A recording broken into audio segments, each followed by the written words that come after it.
Hi friends, welcome to killer channel. Friends, ఎవరైనా మా ఛానల్ని సబ్స్క్రైబ్ చేసుకోకపోతే సబ్స్క్రైబ్ చేసుకోండి. ఎవరైనా మీ డాగ్స్ కానీ మీ పెట్స్ కానీ అమ్మాలనుకుంటే మా ఛానల్ వాట్సాప్ నెంబర్కి మెసేజ్ పెట్టండి. ఫ్రెండ్స్, ఇవాళ మీకోసం టాప్ క్వాలిటీ సిజ్జు మేల్ పప్పి తీసుకురావడం జరిగింది. ఇది గుంటూరులో అవైలబిలిటీలో ఉంది. అండ్ దీని ఓనర్ ఏం చెప్పారంటే, వీలైతే ట్రాన్స్పోర్టేషన్ ఫెసిలిటీ అయితే ఒక 10 కిలోమీటర్స్ దాకా అయితే ప్రొవైడ్ చేయగలమని చెప్పడం కూడా జరిగింది.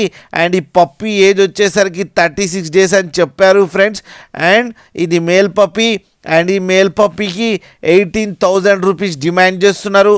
అండ్ రేట్ స్లైట్గా నెగోషియబుల్ లేదు అని చెప్పడం జరిగింది. ఇది ఫిక్స్డ్ ప్రైస్ అని చెప్పారు ఫ్రెండ్స్ మీరు చూడొచ్చు పప్పి ఎంత క్యూట్గా ఎంత హెల్తీగా ఉందో. కింద వీడియోలో మీకు ఎవరికైనా నచ్చితే టైటిల్లో కాంటాక్ట్ నెంబర్ ఇస్తాను, కాంటాక్ట్ అవ్వండి, మాట్లాడండి, తీసుకోండి ఫ్రెండ్స్. అలాగే ఒక్కసారి డీల్ సెట్ అయిన తర్వాత అన్ని డీటెయిల్స్ బాగా చెక్ చేసిన తర్వాతనే మనీ పంపాలని కోరుకుంటున్నాం ఫ్రెండ్స్. అలాగే మా ఛానల్ని సబ్స్క్రైబ్ చేయడం మాత్రం మర్చిపోకండి ఫ్రెండ్స్.